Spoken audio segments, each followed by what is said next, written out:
परम आदरणीय सुधी श्रोताजन, सादर नमन।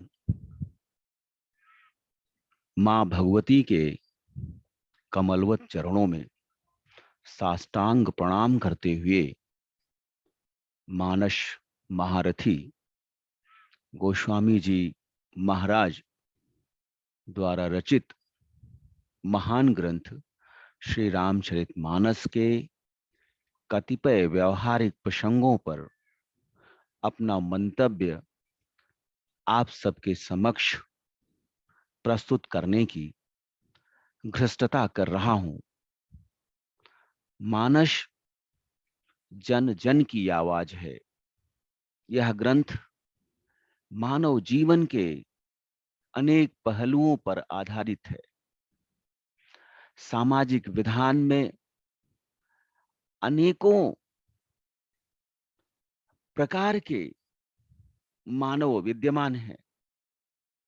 कुछ लोग सज्जन हैं, संत हृदय हैं, परोपकारी हैं, दया भाव रखने वाले हैं, करुणा भाव रखने वाले हैं, किसी को अनावश्यक ही परेशान नहीं करते हैं, प्रतिपल मानव मूल्यों की रक्षा करने हेतु सचेष्ट रहते हैं।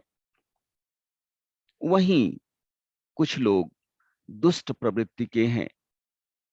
दुष्टता उनके रक्त में है, स्वार्थी हैं, निर्दयी हैं, अकारण ही सज्जनों को परेशान करने में उन्हें आनंद की अनुभूति होती है।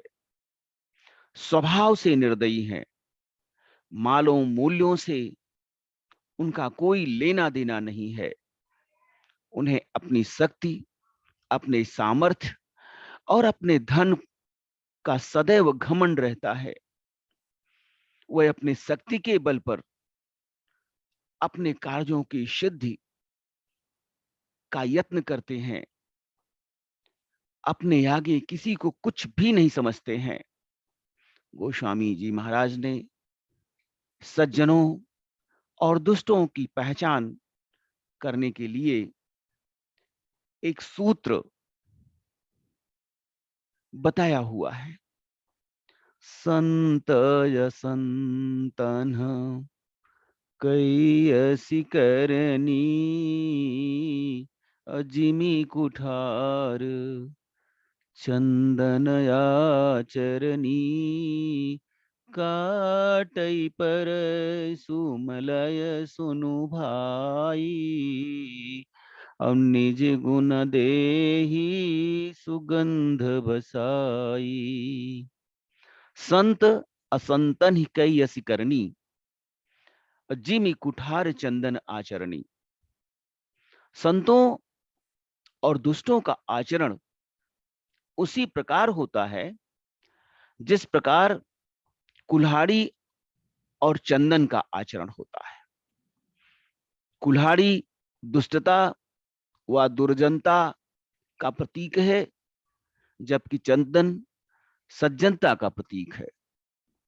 कुल्हाड़ी चंदन को काटती है क्योंकि कुल्हाड़ी का मूल गुणधर्म वृक्षों को काटना ही है, किंतु चंदन अपने स्वभाववश अपना मूल गुण सुगंध देकर उसे सुगंध से सुवासित कर देता है।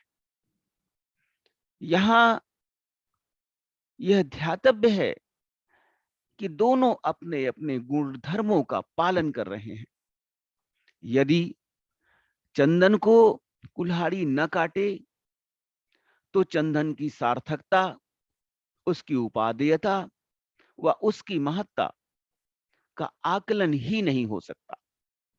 कुल्हाड़ी अपनी पैनी धार से चंदन को टुकड़ों में काटकर खंड खंड में विभाजित कर परमेश्वर के मस्तक पर लगने योग्य बनाता है।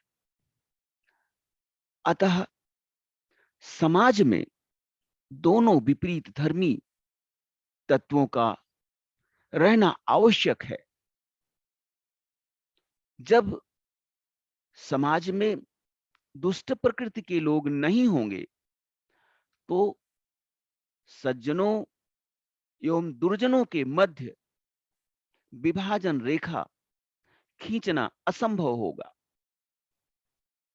सज्जनता की सीख दुष्टों से ही मिलती है।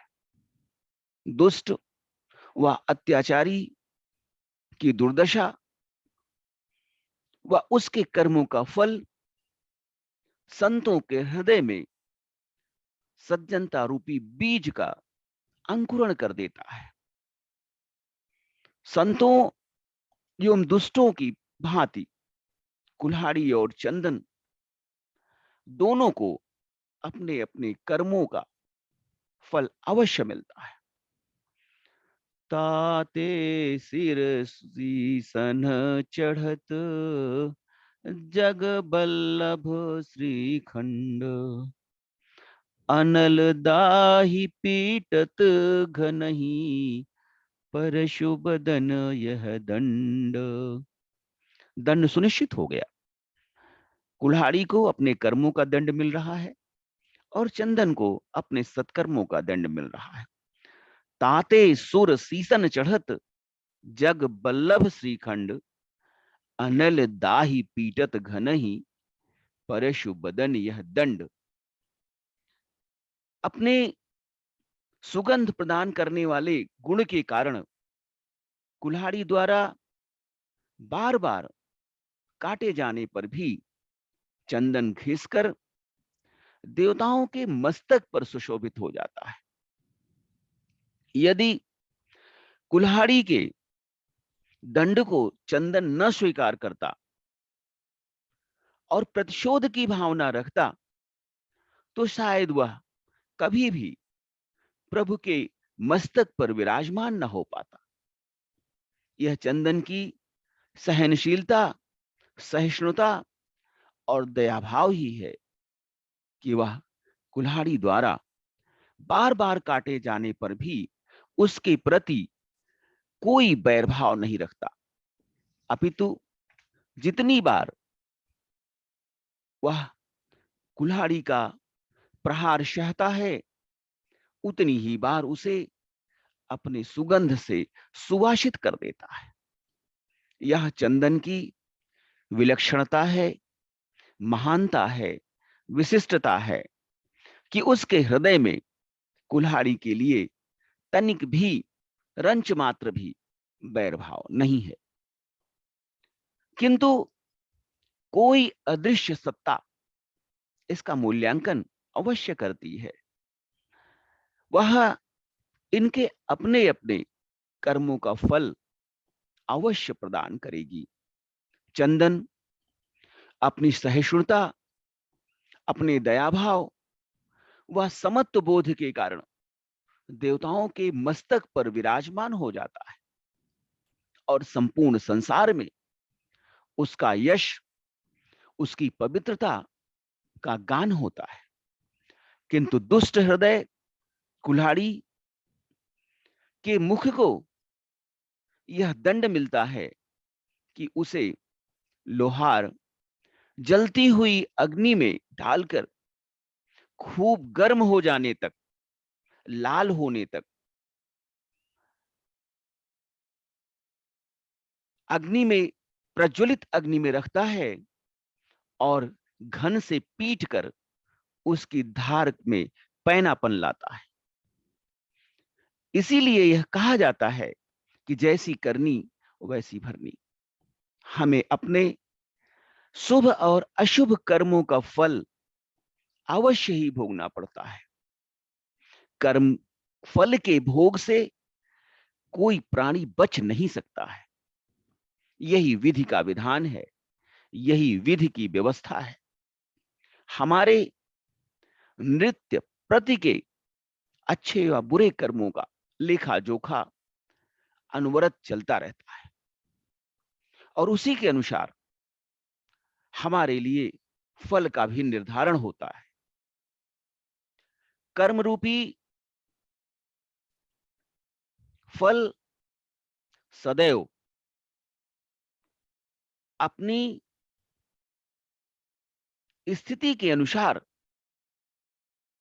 फलदायी होता है। बुरे कर्म कभी भी हमें अच्छे फल नहीं प्रदान कर सकते। जैसा कि कहा जाता है, बोया पेड़ बबूल का, आम कहाँ ते होए। यह उक्ति मानव द्वारा किए गए कर्मों में चरितार्थ होती है। जो बोओगे वही काटोगे, ऐसा हमारे संतों, ऋषियों, मुनियों का उपदेश है। सन्मार्ग और कुमार्ग के रास्ते अलग-अलग हैं। दोनों के फल अलग हैं, दोनों की मंजिलें अलग हैं और दोनों का ध्येय अलग है।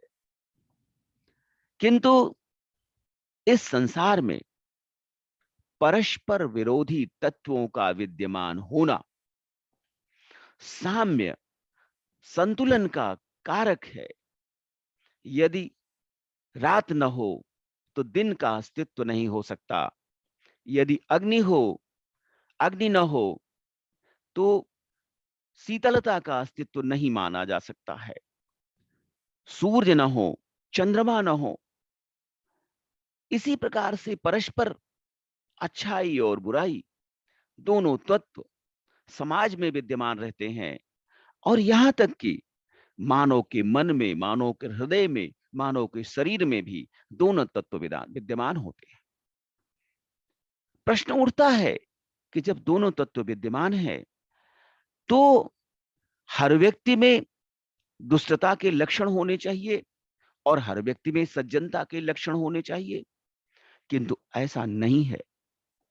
हम में से अधिकांश लोग जिन गुणों को अंगीकार करते हैं, अपने हृदय में स्वीकार करते हैं, अपने मन से स्वीकार करते हैं, वही गुण उनमें प्रभावी हो जाते हैं और अन्य गुणों की का तिरोहण हो जाता है। अन्य गुण विलुप्त हो जाते हैं। जब हम अपने अंतर्मन में निहित सज्जन व दुष्ट दोनों के गुणों में से सज्जनता के गुण को आत्मसात करते हैं, उसकी सबलता हेतु यत्न करते हैं, तो सज्जनता के गुण हमारे शरीर में प्रकट होने लगते हैं और दुर्जनता के लक्षण तिरोहित हो जाते हैं।